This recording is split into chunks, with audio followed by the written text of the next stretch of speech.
Bienvenidos, bienvenidas a un nuevo capítulo de Miércoles Alegres y Sustentables, su programa ecológico por Valdivia TV. En este nuevo capítulo estamos en miércoles 9 de julio, todavía en vacaciones algunos, la mayoría ya está volviendo. Saludo para Inmaculada que vuelve el lunes 14. Estamos en el capítulo número 153. Estamos transmitiendo por la señal 43 de Valdivia TV.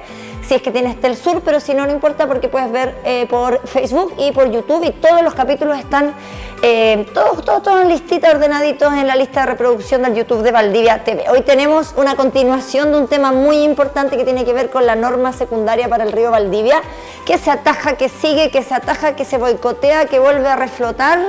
Así que vamos a ver en qué va eso y cómo afecta a distintos actores de la comunidad valdiviana. Así que para eso vamos a estar con nuestros invitados hoy día. Pero antes de eso vamos con nuestro sponsor, señor director, la recuperadora recicladora Los Ríos. ¿Verdad? Esta empresa dirigida por mujeres, Mónica mamá, Mónica hija, que están en la salida sur, en Yancahue, kilómetro 7. Esta recuperadora y recicladora Los Ríos es una de las empresas que está aportando en el reciclaje de la ciudad de Valdivia. Tú puedes llevar tus cosas a los contenedores que ellos tienen allá, por ejemplo los Tetra Pak porfiados, que uno no sabe dónde llevarlo y los tiene acumulándose en la casa juntando polvo.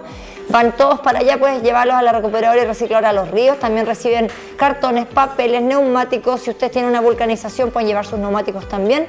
Hacen valorización, gestión de residuos sólidos no peligrosos, industriales y domiciliarios. Reciben y van a buscar a domicilio también. Si tienes un refrigerador, un lavavajilla, un microondas que están malos, los van a buscar pagando 400 pesos por kilo, porque ellos tienen que pagar, por supuesto, por un procesamiento de estos aparatos. Kilómetro 7, salida sur, ya lo sabes, recuperadora y recicladora Los Ríos, aportando con el reciclaje en Valdivia, una empresa familiar liderada por mujeres. Me encanta, un saludo para Mónica y Mónica hija. Y hoy vamos a hablar entonces sobre la norma secundaria con Carlos Arias, que es el asesor técnico de las comunidades mapuches que fueron consultadas para establecer los parámetros de esta norma secundaria. Importante siempre estar consultando a los pueblos, así que Carlos Arias nos va a estar comentando sobre esa dinámica y estuvo también en el programa hace algunos capítulos atrás. Así que vamos a retomar el tema que también la Sofía del Diario Sostenible tomó con Pepe Araya y Claudia Iriarte, así que vamos a seguir conversando de eso. Y nos acompaña también Andrea Bello, que es la presidenta de la Cámara de Turismo de Valdivia. Valdivia, ciudad turística por excelencia. Y apuesto que ustedes no sabían que Andrea Bello era la mujer que estaba detrás de la Cámara de Turismo, así que bienvenida Andrea. Vamos a estar conversando qué tiene que ver el turismo con la norma secundaria, con cuidar la calidad del agua y resguardar los parámetros, que tiene que ver con el turismo. Ahí Andrea nos va a hacer el eslabón perdido del nexo, así que vamos a estar hablando de eso. Y antes de comenzar, para enchufarnos todos y todas, vamos con el video del Instagram de la norma secundaria, del Instagram Defendamos la Norma Secundaria, que me imagino están todos siguiendo ya. Así que vamos a revisar ese videíto que es tan educativo, didáctico y claro para entender de qué estamos hablando. Vamos con el video entonces, señor director del Instagram de Defendamos la Norma Secundaria, para poder enchufarnos. Vamos con ese videíto.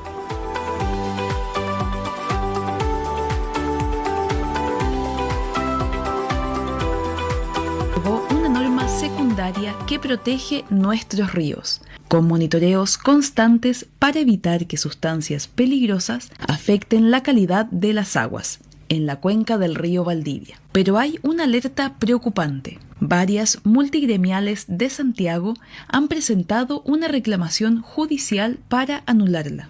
Esta norma nace tras el desastre ambiental provocado por la descarga química de celulosa Arauco en el año 2004. Ya fue derogada una vez en el año 2015 por la presión empresarial. Luego de años de revisión y consulta indígena, finalmente esta norma secundaria se aprobó en enero del 2025 y ahora otra vez está en peligro debido al mismo grupo empresarial. No podemos esperar otros 10 años.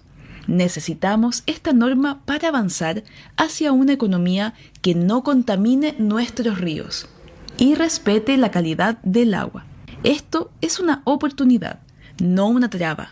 ¿Te importan nuestros ríos, los cisnes, el ecosistema? Si es así, comparte este video. Ayúdanos a defender la calidad de las aguas de la cuenca del río Valdivia. Defendamos la norma secundaria.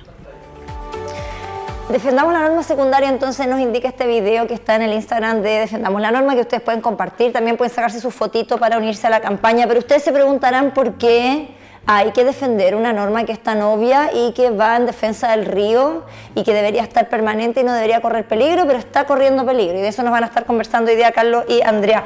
Primero, Carlos y Andrea, ¿quiénes son ustedes y por qué les interesa el tema de la norma secundaria desde sus distintos campos de trabajo, ¿cierto? Gracias, Fran, por la invitación y por la oportunidad de poder exponer esto para que sea de público conocimiento. Bueno, desde la Cámara de Turismo a nosotros nos interesa mucho el resguardo del río, debido a que gran parte de los turistas que vienen a la ciudad de Valdivia vienen para vivir la experiencia de navegar. ¿Ya? Hay distintos estudios que indican que cerca de un 90% de los turistas que llegan a Valdivia terminan haciendo rutas de navegación. Entonces, para nosotros proteger la calidad de las aguas, que tiene que ver evidentemente con muchos otros aspectos, porque nosotros tenemos distintos tipos de asociados en la Cámara de Turismo, pero la preservación de la calidad del agua es muy importante. Claro, por eso entonces el tema del turismo está totalmente conectado con el éxito de esta norma y que se mantenga y que no se boicotee, por eso los afecta directamente, ¿cierto? Carlos, ¿cómo llegas tú al tema de la consulta indígena, acercarte a los pueblos con una pequeña introducción? Sí, como parte de la consulta indígena, esta norma secundaria, la segunda elaboración de la norma secundaria, fue derogada en el 2015, pero el segundo proceso incluyó un proceso de consulta indígena, y ahí las comunidades de Mariquina y de Valdivia me seleccionaron como un asesor técnico de confianza para poder desarrollar la etapa de deliberación interna, y después seguimos en un proceso de diálogo con el Ministerio del Medio Ambiente. Esto fue un proceso de 3 años de trabajo con la norma secundaria, y en un diálogo con el Ministerio del Medio Ambiente de comunidades y organizaciones de 6 comunas: Villarrica, Loncoche, Lanco, San José, Los Lagos y Valdivia, ¿sí? Cerca de 70 organizaciones, y por ahí hay datos que dicen que como 800 personas participaron en el proceso de consulta, y a partir de ahí yo fui asesor técnico de ese proceso. Oye, recordemos que este proceso fue el 2018 a 2021, agosto a agosto, ¿verdad? Sí. Y incluyó a más de 70 organizaciones mapuche, como dice Carlos, ¿cierto?, de 6 comunas, para escuchar su opinión, porque ellos viven en la cuenca, y ellos tienen un tema de conexión, por supuesto, por su cosmovisión con la tierra, con el agua. Entonces, ¿cómo no dejarlas incluidas? ¿Cómo no incluirlas? Así que eso fue lo que se hizo. Vamos a ver, señor director, el video nostálgico que a todos los valdivianos nos mueve todo por dentro y nos para los pelos, que es relacionado con el tema de Selco, ¿verdad? El tema antiguo de Selco, que hizo el comienzo de todo esto, que sentó las primeras bases. Así que vamos a ver los primeros 3 minutos de este video que está en YouTube, que ustedes lo pueden encontrar, lo podemos dejar anclado, ¿verdad?, en el Instagram de Ecobarrios, para que recordemos el conflicto inicial con Selco, con los cisnes, ¿verdad?, con estos estudios de las aguas, el estudio padre de esta norma. Vamos a revisar los 3 primeros minutos. Vuelo que hemos hecho, del cual usted ha participado, usted vio que prácticamente se ha vaciado el santuario, que tenía por lo menos en promedio una población de 6.000 cisnes, de la cual al menos entre 300 a 500 parejas se reproducían normalmente todos los años. Era la colonia reproductiva más importante de toda la distribución sudamericana del cisne cuello negro, en un sitio Ramsar, en un área propuesta a ser reserva nacional por la biodiversidad que está adquiriendo.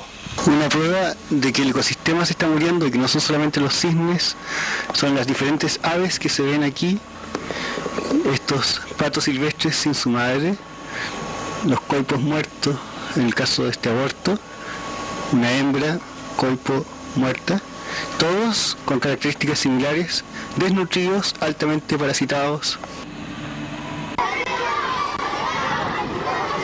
La ciudadanía comienza a sensibilizarse, y es impresionante como los niños comienzan a pedir la defensa de los cisnes.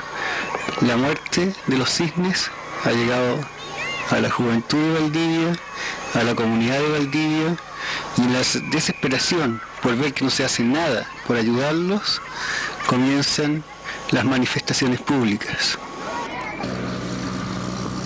Estamos a principios de diciembre. La ciudadanía está esperanzada en el informe que va a entregar el grupo de investigadores de la Universidad Austral, que fue encargado por la CONAMA para dilucidar de una vez por todas la causa de la tragedia del patrimonio natural de la ciudad de Valdivia y sus alrededores.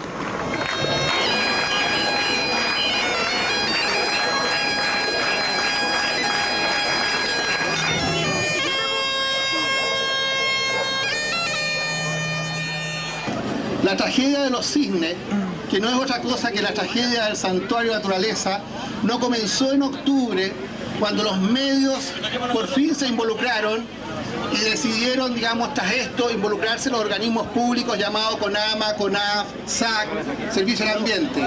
La tragedia de los cisnes y del santuario de naturaleza comenzó en mayo. Cuando uno mira hacia atrás y empieza a buscar los responsables, es probable, y escúchenme bien, que la planta tenga razón al decir que ellos no son responsables porque cumplen con la norma. La pregunta inmediata es, ¿quién hizo esta estúpida norma? ¿Quién la hizo?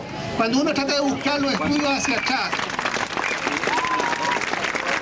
y busca y se da cuenta qué antecedentes habían del impacto que podía producir un río que no va hacia el mar, sino que las aguas salen. Pasó en esa época con el santuario y en base a todo eso se decretó esta norma, surgió los parámetros de calidad del agua, la medición de metales pesados, de minerales y ahora de nuevo estamos retrocediendo. ¿Por qué pasa todo esto? Carlos, cuéntanos de qué se trata la norma secundaria del río Valdivia, cuál es su importancia para la gestión ambiental de la calidad del agua y por qué es tan importante resguardarla, por qué tenemos que andar peleando por resguardarla en vez de que todo fluya normal.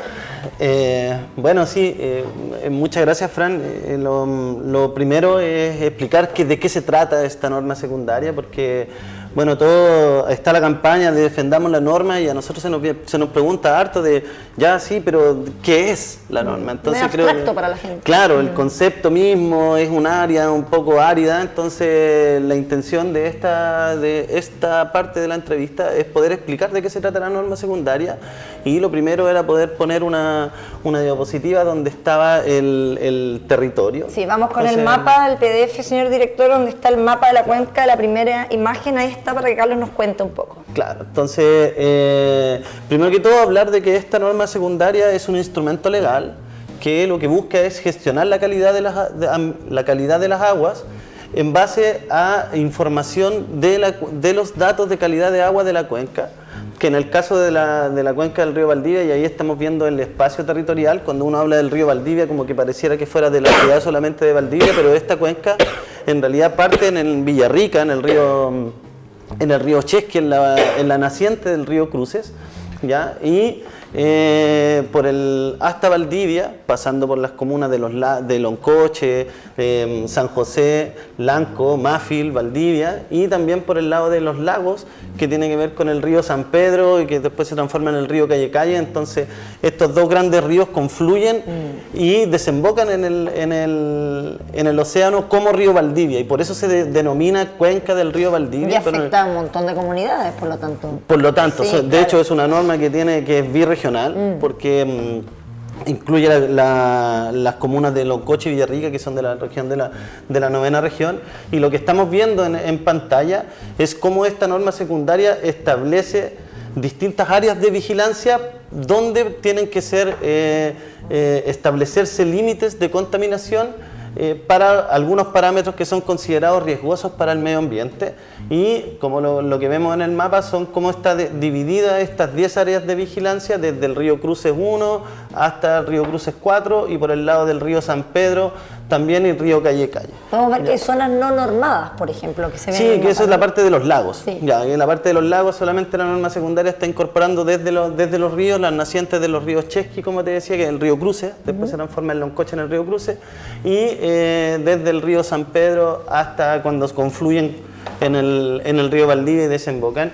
Entonces, en cada una de esas áreas de vigilancia lo que tiene que hacer esta norma es establecer límites de los distintos contaminantes, y la gracia que tienen las normas secundarias, y aquí está el interés, y vamos al video que decía quién creó esta norma que no nos permite resguardar. Eso es justamente una de las características más importantes que tiene esta norma, es que se basa en la calidad de los datos del lugar y de la cuenca, de los datos de calidad de agua de la cuenca donde se establece.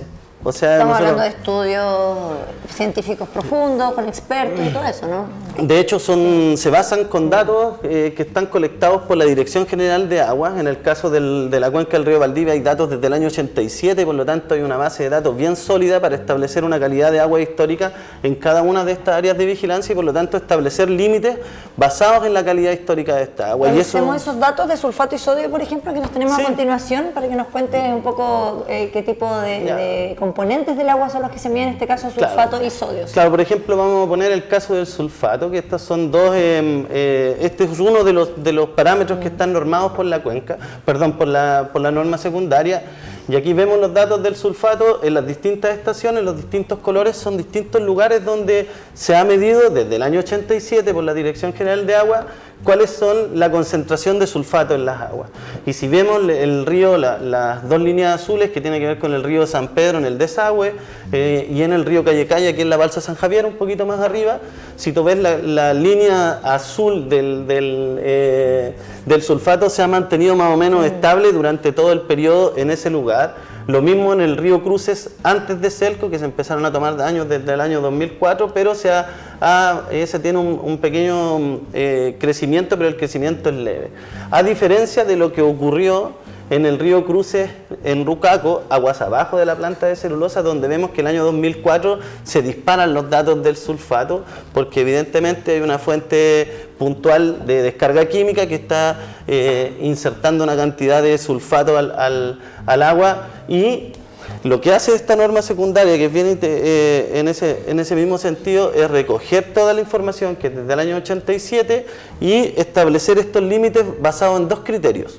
Un criterio es mantener la calidad del agua donde no han habido cambios históricos en las condiciones físico-químicas del agua y recuperarlos en los lugares donde sí han habido cambios, ¿ya? Y aquí tenemos el ejemplo de los lugares donde no han habido cambios, ¿cierto? Que por ejemplo estos tres datos del balsa San Javier, el desagüe del río San Pedro, y donde sí han habido cambios en el río Cruces Rucaco. Y con esto termino, mira, para explicar la gráfica, entre paréntesis, lo que está entre paréntesis de 4 miligramos por litro en el río San Pedro, en el río Calle, es lo que estableció como límite la norma.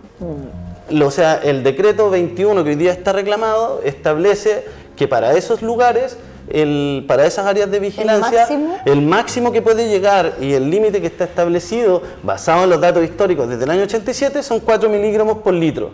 A diferencia del río Cruces Rucaco, donde la norma reconoce que es un área que sí ha tenido modificaciones en las condiciones físico-químicas del agua y por lo tanto establece un valor mucho más alto relacionado con la calidad actual que tiene el río, con la intención, lo que pretende la norma es irla recuperando, pero hoy día tiene, por ejemplo, 18 miligramos por litro en el caso del sulfato. En el caso del sodio, veamos la siguiente para que también tengamos en cuenta este componente, porque también se hicieron mediciones respecto al sodio, ¿cierto? Sí, el sodio es otro de los parámetros que están normados y bueno, la historia es la misma, no la voy a repetir, la historia es lo mismo, los valores rojos es el río Cruces Rucaco, se ve que desde el año 2004 se disparan los valores y que la norma secundaria lo que está estableciendo como límites son 4 miligramos por litro en los lugares donde no han habido cambios significativos de las condiciones físico-químicas del agua y 16 miligramos por litro en los lugares donde sí han habido y reconoce que existe una contaminación y que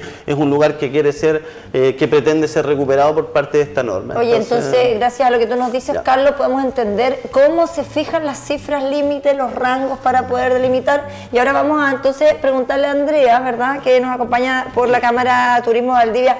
Todo esto normativo, todo lo de las cifras es como la parte teórica, numérica, pero en la vida real afecta a todo el turismo que gira en torno a esta cuenca, ¿verdad? Andrea pertenece a la Cámara de Turismo de Valdivia, donde hay 17 socios de distintas empresas que tienen que ver con el turismo, con el río, más personas naturales que están conectadas también. Obviamente el objetivo de esta Cámara es consolidar a Valdivia como un destino turístico de clase mundial, pero que se reconozca también por la protección del patrimonio, por la preservación, ¿verdad? No como venir a ensuciar, bonito, paseo en barco y me voy, sino que preservar también, cuidar. Entonces, cuéntame, Andrea, por qué es importante que se mantenga lo que nos dice Carlos, que se mantengan estos registros, estos parámetros, estas mediciones y resguardar desde la Cámara cómo ustedes se unen a esta protección por la norma y cómo este efecto del impacto ambiental de que no se respeten estas cifras afecta al turismo, afecta a este nodo de turismo. Claro. Bueno, primero decirte que desde la Cámara de Turismo nosotros tuvimos un receso largo desde el año 2019, cuando se produce la revuelta popular, y posteriormente vino la pandemia, entonces hubo un lapso de tiempo de al menos unos 3 años en los que la Cámara de Turismo estuvo dormida.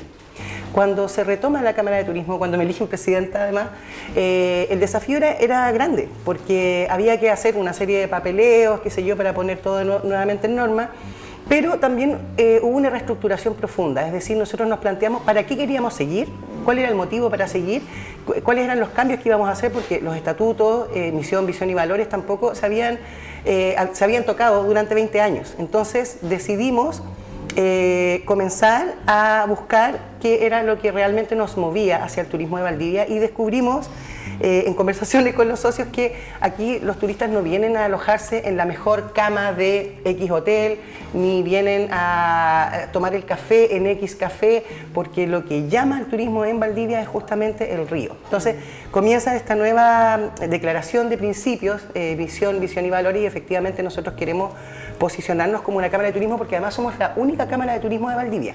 ¿Ya? Hay otras que tienen otros apellidos, que son comercio y turismo, servicio y turismo, pero nosotros somos exclusivamente una Cámara de Turismo. Entonces, dentro de nuestra visión y misión, queremos proteger claramente aquello que es el sustento del turismo en la ciudad, en la comuna.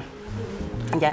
Igual te puedo aportar como dato que antes del desastre existen muy pocos datos acerca de, porque son datos que no están digitalizados, del año 2004.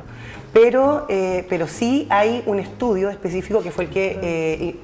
Sí, vamos a revisarlo mientras Andrea nos introduce. Sí. Se hizo un estudio con los armadores fluviales, ¿verdad? El 2006. Sí. Pero explícale a la gente qué son los armadores fluviales. Los armadores fluviales son los dueños de barcos, son aquellas personas esos barquitos que ustedes ven en el río, que están paseando turistas, los armadores son los dueños de estos barcos. ¿Por qué se les dice armadores fluviales? Siempre he tenido la duda. Se les dice armadores a los dueños. A los dueños de las embarcaciones. De las embarcaciones. Sí. O sea, los barcos que uno ve pasado el puente Pedro de Valdivia, que están todos ahí estacionados, entre comillas, son todos armadores fluviales. Claro, los dueños son los armadores fluviales, y ellos tienen una asociación de armadores fluviales de Valdivia, y esta asociación de armadores fluviales fueron los primeros que dieron cuenta del desastre que estaba ocurriendo, es decir, porque comenzaron a ver ahí todo el tiempo. Exactamente. Claro. Yo trabajé en el Orión 3, un saludo para el Orión 3, fui mesera ahí, guía turística ahí. Ahí está entonces el 2006, lo que nos cuenta, ¿verdad, Andrea? Sobre un estudio que se hizo con ellas. Cuéntanos ahí de lo que podemos ver. Claro, ahí por ejemplo está este dato que yo te decía, que un 87% de los turistas vienen a navegar a Valdivia, vienen por el atractivo del río, ¿ya?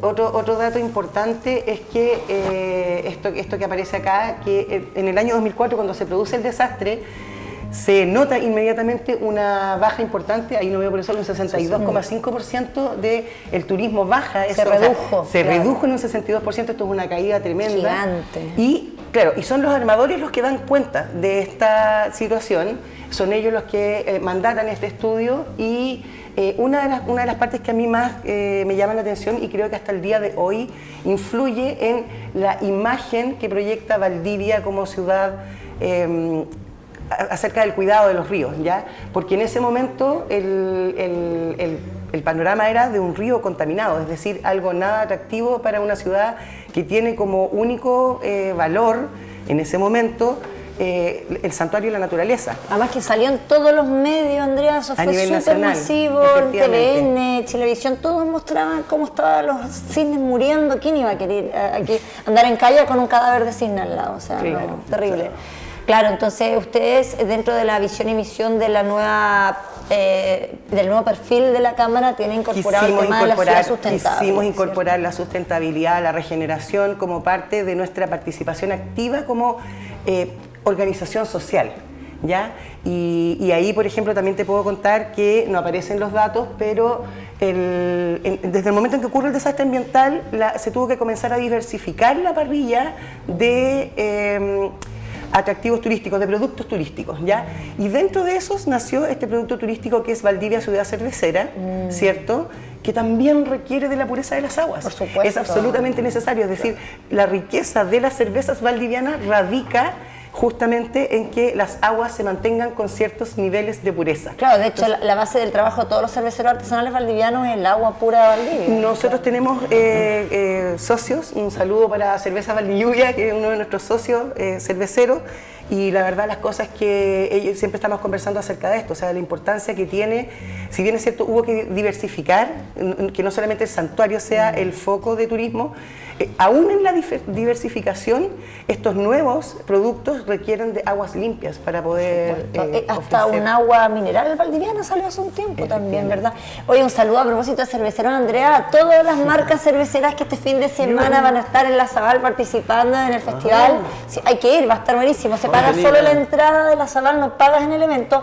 3 días de música en vivo, Cadillac Diablo, banda, va a estar rock así, súper, cosas para comer, todas las marcas cerveceras artesanales valdivianas van a estar ahí en La Zabal, el centro de eventos de La Zabal, así que viernes, sábado y domingo una maratón de festival cervecero para que todos vayan hablando de cervezas, ¿verdad? Vamos con la siguiente diapositiva de la presentación, señor director, porque ahora vamos a conversar un poco cuándo entra, ¿verdad?, la participación mapuche en la elaboración de la norma secundaria y Carlos se encarga ahí de tomarlos. Debe haber sido un esfuerzo gigante tomar las opiniones de las comunidades, aunar criterios, ¿verdad? Porque si bien todos quieren el agua pura, el río limpio y no contaminarlo, deben haber distintas visiones de cómo lograrlo, ¿cierto, Carlos? Entonces, ¿cómo fue el aporte en la elaboración de la norma secundaria y su implementación de esta consulta que existe? Sí, la verdad la consulta la hace el Ministerio de Medio Ambiente, que es el órgano encargado de elaboración de la norma secundaria. Y bueno, lo que estamos viendo en la pantalla es la población mapuche y el porcentaje de población mapuche habitante dentro de la cuenca del río Valdivia, desde Villarrica, donde está la mayor concentración, Villarrica, Loncoche, Lanco, de comunidades, de ahí San José y el resto de las comunas y los puntitos azules también, en donde se concentran las comunidades mapuche y las organizaciones mapuche del territorio. Están todas catastradas. Está, sí, claro. Y bueno, dentro de la consulta indígena, como bien tú dices, es un proceso bien complejo desde el punto de vista de que primero se hace por cada comuna y cuando llegamos al proceso de diálogo con el ministerio, que eso es súper interesante que tiene la consulta indígena, que se genera un proceso de diálogo donde tienen que establecerse acuerdos y desacuerdos con el ministerio. Nos dimos cuenta que en realidad era importante hacer como dices tú, un consenso entre todas las observaciones de las distintas comunas, porque no todas las comunas tenían la misma opinión. Entonces se generó un proceso que coordinó a través de representantes, por supuesto, a todas las comunas que participaron en la consulta indígena, y a través de representantes se hizo un solo documento de consenso y ese se llevó al diálogo. Y ahí se establece un proceso de diálogo entre los representantes de las distintas comunas, la asesoría técnica que de confianza en el caso nuestro, que no era solo, sino también con Juan Pimentel y Camilo Carrillo, que es de Villarrica, y los representantes de las comunidades con todo el equipo del Ministerio del Medio Ambiente, abogados y todo, y ahí vamos estableciendo diálogos en torno a lo que nosotros observamos, qué es lo que el Ministerio le parece o no le parece dentro de nuestro proceso. Oye, Carlos y Andrea, y todo eso para que ahora, ¡pum!, quieran destruirla y votarla. Así que tenemos 2 minutos para que ustedes nos cuenten sus palabras finales respecto a la reclamación de los gremios y la importancia de hacerse parte de defender este instrumento, porque acaban de escuchar ustedes el tremendo proceso para generar la norma, el estudio científico, la medición de parámetros, la consulta de 3 años a 70 comunidades indígenas, para que los empresarios ahora digan, no quiero esa norma. Entonces, por eso la estamos defendiendo. Palabras finales, 1 minuto, 1 minuto. Bueno, yo por mi parte creo que desde las actividades económicas nosotros tenemos la obligación de defender la norma.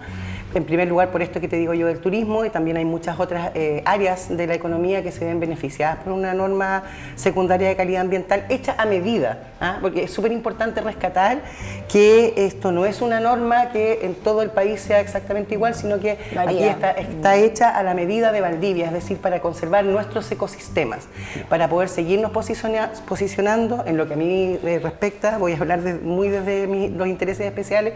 Nosotros queremos que el turismo de intereses especiales, que vuelva a ser Valdivia un referente de birdwatching, queremos que Valdivia vuelva a tener esa cantidad de turistas y que además está también demostrado que son turistas más respetuosos, que tienden a ser más respetuosos con el medio ambiente, por lo tanto también queremos elevar la calidad del turismo, queremos traer turistas bueno, y que Ciudad Humedal no sea eslogan, que sea realidad. Y ¿no? que Ciudad Humedal no sea solamente un eslogan. Un lienzo hermoso, sino que sea la realidad. Para terminar, Fran, me gustaría señalar que gran parte del conglomerado que hoy día está reclamando la norma secundaria es una multigremial, de la cual solamente 4 asociaciones son de Valdivia.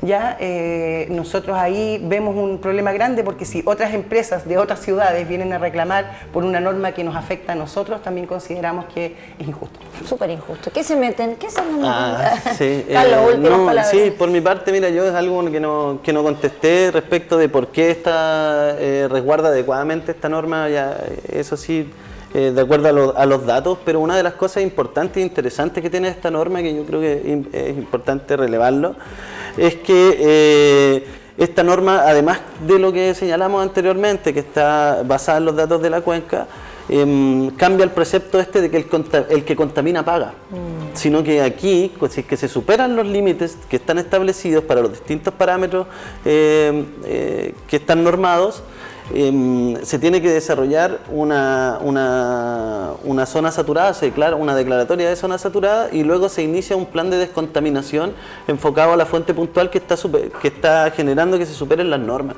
Entonces aquí el que contamina tiene que dejar de contaminar y creo que eso es súper relevante también como instrumento de gestión ambiental de las aguas y la efectividad del instrumento de gestión ambiental de las aguas. Y bueno, por supuesto que desde la participación y mi trabajo también el alcanzar una alta cantidad de acuerdos desde el pueblo mapuche con la administración del Estado en un proceso de consulta indígena tan largo que se lograron 28 acuerdos que se cambiaron, por ejemplo, de 4 a 12 monitoreos, o sea, esta norma se va a evaluar 12 veces al año. Ahí todo ese proceso, creo que el resguardo también de este entendimiento que hubo entre las comunidades, entre el pueblo mapuche y el Estado, también es algo que hay que resguardar y que esta norma de buena forma lo resguarda, y si es que se va atrás y se deroga, todo ese proceso también de entendimiento se cae. Entonces, eso. Oye, pero qué impotencia que avanzamos 10 pasos y retrocedemos y retrocedemos y retrocedemos. No podemos retroceder, no podemos permitir que se derogue, así que